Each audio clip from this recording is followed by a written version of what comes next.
Hello दोस्तों, बहुत बहुत स्वागत है आप सबका हमारे यूट्यूब चैनल पर। तो आज का जो वीडियो है ये अगेन एक समर इंटर्नशिप है जो कि VNIT नागपुर की तरफ से है। तो आपको क्या करना है, सबसे पहले अपने गूगल क्रोम पे VNIT नागपुर समर इंटर्नशिप ऐसे करके सर्च कर लेना है।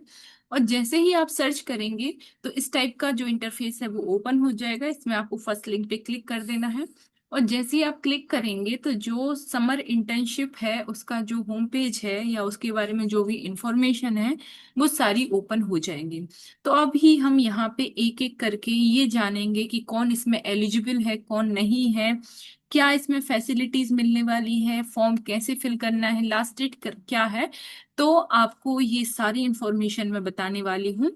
तो आप आई होप पूरी वीडियो में बने रहेंगे ताकि कोई कंफ्यूजन ना हो, क्योंकि आप लोग वीडियो पूरा नहीं देखते हैं और फिर बाद में कमेंट्स करते हैं कि इसका एलिजिबिलिटी क्या है, इसमें स्टाइपेंड मिलेगा या नहीं मिलेगा। तो मैं सारी इंफॉर्मेशन जो भी मेंशन है वो मैं सारी डिस्कस करती हूँ। इसके अलावा यदि आपको उसमें भी कंफ्यूजन हो रहा है तो आप कमेंट कर सकते हैं, अदरवाइज आई रिकमेंड यू कि आप पूरा वीडियो देखें। ओके, तो अभी हम स्टार्ट करते हैं।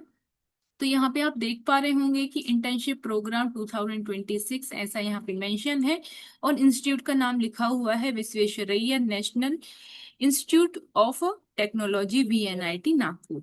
ठीक है। अब यहाँ पे यहाँ पे मेंशन किया गया है कि स्कॉलर्स एट अंडर ग्रेजुएट और PG level enrolled in reputed institute are encourage to apply the summer internship. मतलब ऐसे स्टूडेंट्स जो अपने अंडर ग्रेजुएशन में या पोस्ट ग्रेजुएशन में हैं अभी, और वो इंडिया के किसी रेप्यूटेड इंस्टीट्यूट से अपना डिग्री प्रोग्राम कर रहे हैं, और यदि वो अप्लाई करते हैं तो उनको एनकरेज किया जाएगा फॉर द पर्टिकुलर इंटर्नशिप। और यहाँ पे आपको रिसर्च एंड कंसल्टेंसी जैसी अपॉर्चुनिटीज मिलने वाली हैं। मतलब आपको रिसर्च से रिलेटेड बहुत सारी इंफॉर्मेशन मिलेगी, ताकि यदि आप आगे चल के PhD करना चाहते हैं या फिर R&D या किसी इंडस्ट्री में वर्क करना चाहते हैं तो वो आपके लिए बहुत हेल्पफुल हो सकता है। तो अब यहाँ पे टू टाइप की इंटर्नशिप जो है वो ऑर्गेनाइज होती हैं। एक तो समर इंटर्नशिप होती है और एक हमारी होती है लॉन्ग टर्म इंटर्नशिप। तो अभी हम बात कर रहे हैं समर इंटर्नशिप की। तो समर इंटर्नशिप का जो ड्यूरेशन है वो 1 जून से 15 जुलाई होगा, मतलब 6 वीक का प्रोग्राम होने वाला है ये। ठीक है। आपका डिटेल स्केड्यूल यहाँ पे नीचे लिखा हुआ है जो कि मैं भी आपको बताऊंगी, और रजिस्टर कैसे करना है तो आपको ये वाली लिंक दी हुई है, वो मैं भी आपको बाद में बताऊंगी। ठीक है। तो अब यहाँ पे कुछ इंपॉर्टेंट डेट्स मेंशन की गई हैं। मतलब जैसे सबसे पहले कमेंसमेंट ऑफ रजिस्ट्रेशन फॉर्म 18 फरवरी से आपकी फॉर्म फिलिंग स्टार्ट हो चुकी है and 16 March is the last date for the form filling. इसके बाद यदि एप्लीकेंट डिपार्टमेंट इंटरेक्शन या इवेल्युएशन आपका 18 मार्च को 18 से 25 मार्च तक होगा।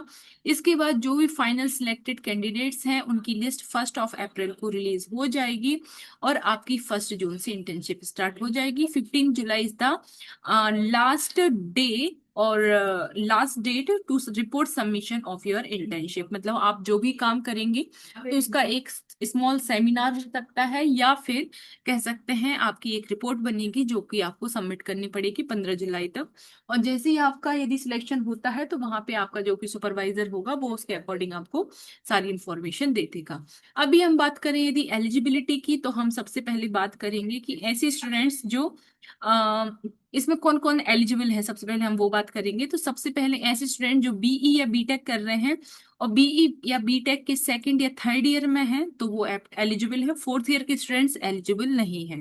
मतलब जिनका फोर्थ ईयर कंप्लीट हो गया है वो एलिजिबल नहीं है। जो थर्ड ईयर के एग्जाम यदि दे रहा है अभी समर वाले, या फोर्थ ईयर के एग्जाम दे रहा है तो वो एलिजिबल है। इसके बाद सेकंड ईयर है, थर्ड ईयर। ऐसे यदि हमें M.Tech और B.Tech का जो ड्यूअल डिग्री प्रोग्राम होता है या इंटीग्रेटेड प्रोग्राम होता है उसके आप यदि सेकंड थर्ड या फोर्थ ईयर में होते हैं तो आप इसमें एलिजिबल हैं। इसके बाद यदि आप बी आर्किटेक्चर करते हैं और उसके यदि आप सेकंड या थर्ड ईयर और फोर्थ ईयर में भी हैं तो भी आप इसमें एलिजिबल हैं। यदि BSMS की बात करें, BSMS की आप second year third year fourth year में हैं तो आप एलिजिबल हैं। और यदि हम MSc की बात करें तो यदि MSc का आपका फर्स्ट ईयर कंप्लीट हो रहा है और सेकंड ईयर में आप एनरोल होने वाले हो तो आप इसमें एलिजिबल हो सकते हैं।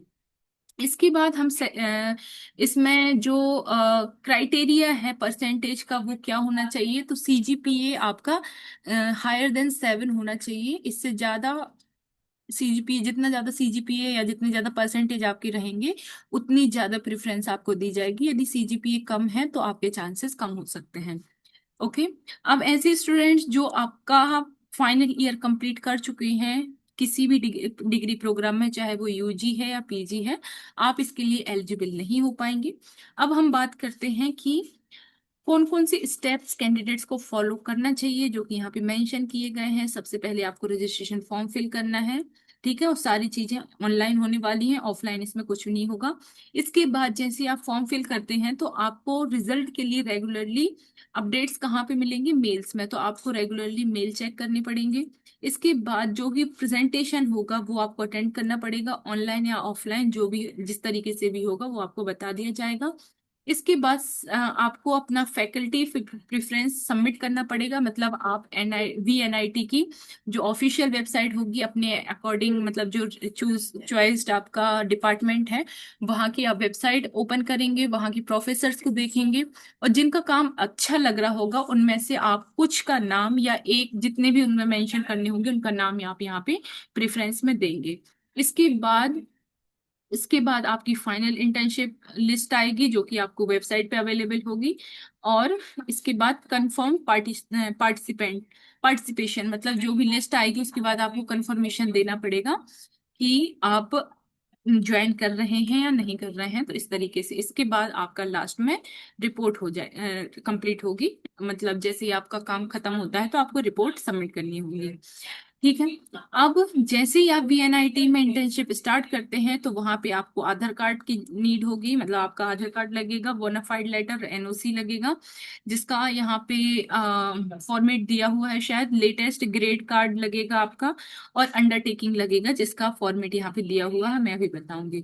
अभी जनरल इंफॉर्मेशन की यदि बात करें तो यदि आपको डिपार्टमेंट से रिलेटेड कोई क्वेरी होती है तो यहाँ पे कोऑर्डिनेटर का नाम और उनका ईमेल एड्रेस मेंशन है, मैं अभी बताऊंगी, तो आप वहां से कोऑर्डिनेट कर सकते हैं। ठीक है। ये जो VNIT के स्टूडेंट्स हैं उनके लिए भी ये इंटर्नशिप है, और यदि कोई आउटसाइडर है वो भी इसमें एलिजिबल है। इसके बाद आपको 75% अटेंडेंस कंपलसरी होगी और आपकी अटेंडेंस बायोमेट्रिक से देखी जाएगी। इसके बाद आपके जो भी रिजल्ट्स होंगे वो आगे चल के किसी कॉन्फ्रेंस या जर्नल में यूज किए जा सकते हैं, लेकिन इन रिजल्ट को आप पर्सनली यूज नहीं कर सकते हैं कहीं पे। इसके बाद जब भी आपकी इंटर्नशिप खत्म होती है तो यहाँ पे मैंने आपको ऑलरेडी बताया था कि आपका या तो कोई आपकी एक रिपोर्ट सबमिट हो सकती है जब इंटर्नशिप खत्म होती है, या आपका सेमिनार होता है, हो सकता है, वो आपको बता दिया जाएगा। इसके बाद जैसा भी आप काम करते हैं वहाँ पे आपका जो गाइड होगा वो आपको सर्टिफिकेट देगा, जिसमें अ, स- मतलब सेटिस्फैक्ट्री आपको मिलेगा यदि आप अच्छे से काम करते हैं। आपको सारे रूल्स यहाँ के अच्छे से फॉलो करने पड़ेंगे। यहाँ पे नीचे एक एनेक्सर 1 में अंडरटेकिंग फॉर्म है, वो आपको फिल करना होगा। ठीक है। यदि आपके साथ कोई इंसिडेंट होता है, यहाँ पे कोई एक्सीडेंट होता है, तो VNIT की फैकल्टी या स्टाफ इसमें रिस्पॉन्सिबल नहीं है, यहाँ पे ये मेंशन किया गया है। तो ये सारी चीजें यहाँ पे लिखी गई हैं। अब रिपोर्ट सबमिशन गाइडलाइंस के लिए भी यहाँ पे सारी चीजें लिखी गई हैं कि आपको किस तरीके से लिखना है, तो ये सारी चीजें आप पढ़ लेंगे एक बार। ठीक है। अब एनेक्सर 1 में यहाँ पे लिखा हुआ है कंपल्सरी अंडरटेकिंग है। यहाँ पे जब आप रिपोर्ट बनाएंगे तो उसका टेम्पलेट है, और यहाँ पे सैंपल NOC है, तो आप यहाँ से देख सकते हैं, मतलब यहाँ पे फॉर्मेट दिए गए हैं, तो आप क्लिक करेंगे तो आपका ये ओपन हो जाएगा। अभी हम बात करते हैं कि यदि आपको कोई क्वेरी होती है, ठीक है, जैसे फॉर एग्जांपल यदि आप डिपार्टमेंट ऑफ फिजिक्स से आप अपना ये समर इंटर्नशिप करना चाहते हैं और कोई क्वेरी आपके मन में है, तो यहाँ पे प्रोफेसर का नाम लिखा है डॉक्टर श्यानदीप घोष, और यहाँ पे ईमेल ID लिखी हुई है, तो आप मेल करके उनसे अपनी क्वेरी का जो भी सॉल्यूशन है वो ले सकते हैं। अब हम बात करते हैं कि रजिस्ट्रेशन कैसे करना है, तो ये गूगल फॉर्म होता है, जैसे क्लिक हियर टू रजिस्टर पे क्लिक करेंगे। जैसे ही आप यहाँ पे क्लिक करेंगे तो जो गूगल फॉर्म है वो इस तरीके से ओपन हो जाएगा। आप देख पा रहे होंगे, तो यहाँ पे कैंडिडेट टाइप आप वीएनआईटी के स्टूडेंट है या आप नॉन वीएनआईटी के स्टूडेंट है वो सिलेक्ट कर देंगे। Name of applicant, email ID, mobile number, ठीक है। इस तरीके से आपको सारी इंफॉर्मेशन जो भी मांगी गई है वो आपको सबमिट कर देनी है। तो इस तरीके से आपका फॉर्म सबमिट हो जाएगा। So yes, this is the complete video from my side. मिलते हैं नेक्स्ट वीडियो में और भी इन्फॉर्मेशन के साथ। Thank you so much for watching.